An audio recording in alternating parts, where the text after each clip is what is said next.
Welcome back. 5 years after the Life Esidimeni tragedy, a formal inquest begins today to determine if anyone can be held criminally liable for the tragedy in which at least 144 mental health patients died. Let's take you there now. Conditions. She could reasonably foresee that some patients will be exposed to health care inferior to the one they enjoyed at Life Esidimeni, and that some will suffer and others might die. And they did.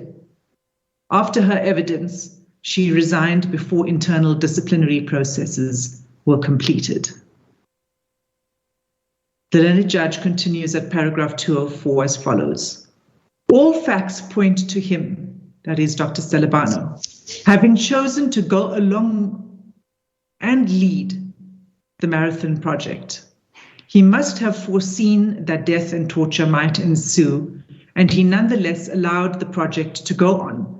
And death and torture did indeed ensue. After his evidence, he resigned from his post before facing internal disciplinary processes. With regard to Ms. Mahlangu, the learned judge says the following at paragraphs 205. Ms. Mahlangu too denied that she was administratively responsible for the mass death and torture related to the marathon project. However, on all accounts, she was at the helm of the marathon project.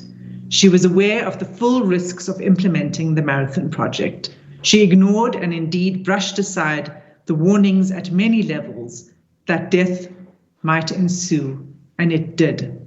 Her stance that she could not reasonably foresee that death might ensue or that mental health care users might be subjected to torture is untenable and cannot be believed. Milady, although this court is not bound by the findings of Justice Moseneke, we will submit that there is no good reason to depart from these findings.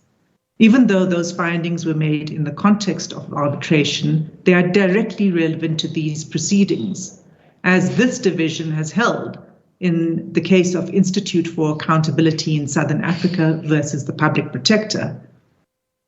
Judges have a duty to form and express opinions concerning issues raised before them, and they arrive at those opinions aided by procedures, including the law of evidence, which were designed to ensure that they base those opinions on the correct information. In other words, they can't be equated with the mere inadmissible opinion of ordinary individuals. Here, Justice Moseneke came to those conclusions after hearing 60 witnesses, testing their evidence, assessing many thousands of pages of documentary evidence, and hearing full legal argument. The entire record of evidence in the arbitration is contained in the record of these proceedings. It is bolstered by the additional evidence garnered during the subsequent investigation by the law enforcement authorities.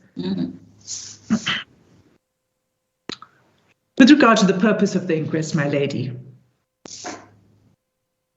our understanding is that the object and purpose of the proceedings are set out in the Inquest Act and the pronouncements of our courts. What the Act and the case law tell us is the following.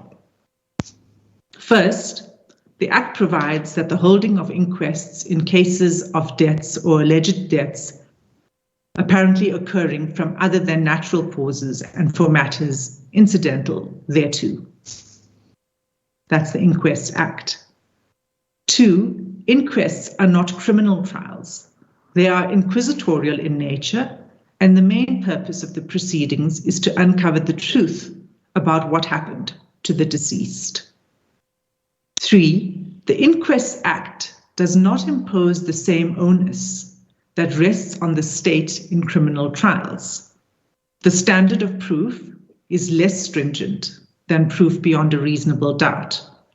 The question for the court in terms of section 16(2) of the Act is whether the deaths were brought about by conduct prima facie amounting to an offence on the part of any person or persons. The presiding officer is not called upon to make any determinative finding as to culpability. And finally, the inquest must be thorough and satisfy the public and all interested parties that there has been a full and fair investigation. This was stated as an objective, rather ironically, in the first Timol inquest. The reopened Timol inquest affirmed that purpose. Mm-hmm. And my lady, just to stress the point, what was reiterated in the reopened Timol inquest is the following. The underlying purpose of an inquest is to promote public confidence and satisfaction, to reassure the public that all deaths from unnatural causes will receive proper attention and investigation, so that where necessary, appropriate measures can be taken to prevent similar occurrences, and so that persons responsible for such deaths may, as far as possible, be brought to justice. The criminal offences that arise in this inquest have been put to 3 of the potential accused in their warning statements.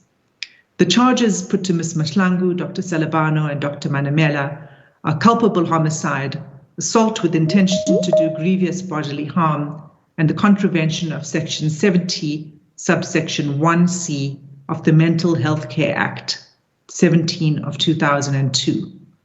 That section, milady, provides that anyone who neglects, abuses, or treats a mental health care user in any degrading manner or allows the user to be treated in that manner is guilty of an offence and liable upon conviction to fine and imprisonment. All this court is required to determine at this stage is whether prima facie there's evidence before it upon which a reasonable person might convict a person of an offence arising from some or all of the deaths of the named deceased. The ultimate decision, whether to prosecute or not, will rest with the National Director of Public Prosecutions. My learned friend for the NPA spoke about causation and the question that faces this court. It is correct that the key question for this court is whether the unlawful and negligent conduct of a person, whether by act or omission, caused or materially contributed to the death. That is, as per the test set out in what this court is very familiar with, the case of Minister of Police versus Kosana. The question as to the ability of the court to make a finding on causation has been raised by the evidence leader. We will submit that the evidence does support a positive finding of causation on the basis of the traditional test for causation. But in any event, a naysayer approach to causation ignores the clear and binding authority of the Constitutional Court, which has developed the law on causation to include a more flexible test in appropriate circumstances than the but-for test, which is generally adopted in relation to causation. At the end of these proceedings, we will seek to address your ladyship on the factual and legal elements of causation and will demonstrate that the evidence shows that the conduct of the relevant government officials and NGO owners, bearing in mind the duty that rested on them, both factually and legally caused the deaths of the mental health care users. My lady, Section 27 represents 44 families. In these proceedings, we will be highlighting the deaths of Aaron Kondwane, Charity Ratsoso, Joseph Gumede, Frederick Pollitz, Christopher Makoba, Terence Chaba, Virginia Macapella, Koketso Mokhwerane, and Franz Decker. However, we will also show that the conduct of the relevant officials of the Gauteng Department of Health links to the deaths of all of the deceased. The evidence will show that notwithstanding the fact that the deceased presented with different medical conditions, required different medications or type of care, what they shared is the fact that their deaths were caused by the sheer neglect, torture, and abuse which they experienced. We will submit that the evidence led in these proceedings, together with the evidence collected during the arbitration and the findings of Justice Moseneke, will establish a prima facie case against officials in the department and owners of at least 2 NGOs, Precious Angels and Anchor. Ultimately, we will submit that this inquest must make findings in relation to the persons who are responsible for the deaths. Acting in concert, the officials of the Gauteng department unlawfully and negligently their conduct led to the deaths. They were all aware of the consequences that would follow. They were aware of the consequences because they were told so by the clinical heads of Gauteng specialized psychiatric hospitals and academic departments, and by the South African Society of Psychiatrists before the patient's transfer began. They chose to ignore the warning.